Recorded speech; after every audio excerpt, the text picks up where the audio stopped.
Assalamualaikum warahmatullahi wabarakatuh. Perkenalkan, nama saya Ahmad Al-Faki dari kelas 11/4 absen 2.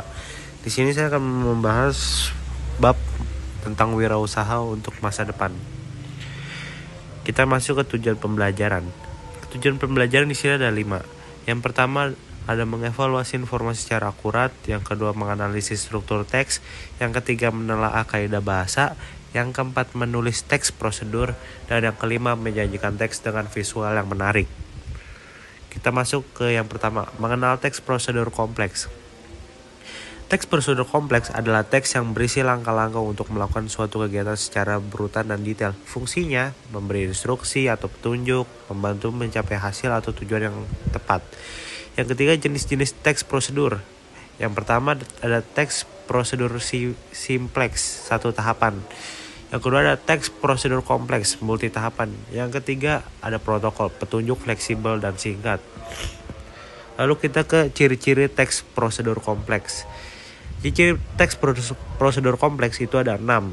Yang pertama, mengandung urutan langkah-langkah logis. Yang kedua, terdapat syarat, alat, atau bahan tertentu. Yang ketiga, menggunakan kalimat imperatif atau perintah. Yang keempat, bersifat objektif dan tidak memihak. Yang kelima, menyajikan informasi secara sistematis dan detail. Keenam, menggunakan konjungsi waktu dan kata kerja aktif. Sebagai pelaku usaha, harus memiliki perizinan PIRT. PIRT itu apa? PIRT itu adalah pangan industri rumah tangga.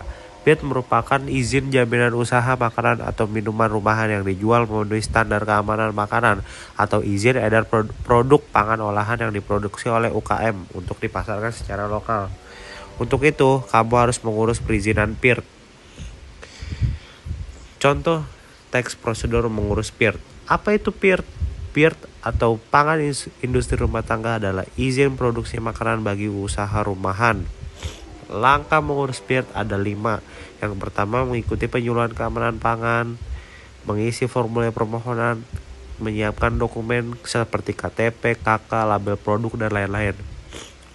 Lalu ada verifikasi dari Dinas Kesehatan, dan yang terakhir menerima sertifikat SPP IRT yang berlaku selama 5 tahun. Tujuannya itu ada 3, menjamin legalitas dan keamanan produk, meningkatkan kepercayaan konsumen, mendukung pertumbuhan UMKM.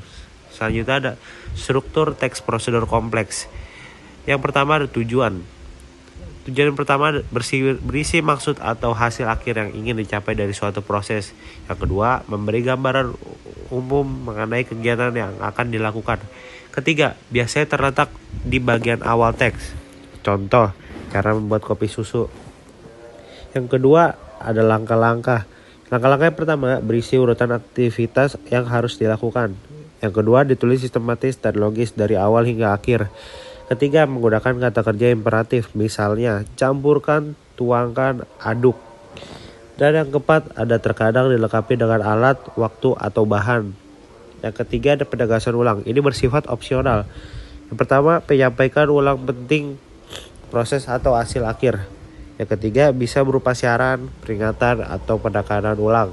Contohnya, hindari membuka oven saat proses pemanggangan agar hasil sempurna. Selanjutnya ada kaidah kebahasaan teks prosedur. Yang pertama ada kata kerja imperatif atau perintah. Ini digunakan untuk memberi instruksi atau arahan. Contohnya, potong, campurkan, tuangkan, dan pasang. Yang kedua ada kata kerja material dan mental. Material menunjukkan tindakan fisik, contohnya gosok gigi, tekan tombol. Kalau mental menunjukkan aktivitas pikiran, contohnya pahami aturan, perhatikan langkah-langkah. Yang ketiga ada konjungsi atau kata hubung, menghubungkan satu langkah dengan langkah lainnya. Contoh, lalu, kemudian, setelah itu, selanjutnya. Yang keempat, pernyataan persuasif atau ajakan digunakan untuk mendorong pembaca melakukan langkah dengan benar. Contohnya, pastikan alat bersih sebelum digunakan. Yang kelima, deklaratif dan imperatif. Teks prosedur sering memakai kalimat perintah dan penjelasan secara bergantian. Selanjutnya ada tahapan menulis prosedur teks.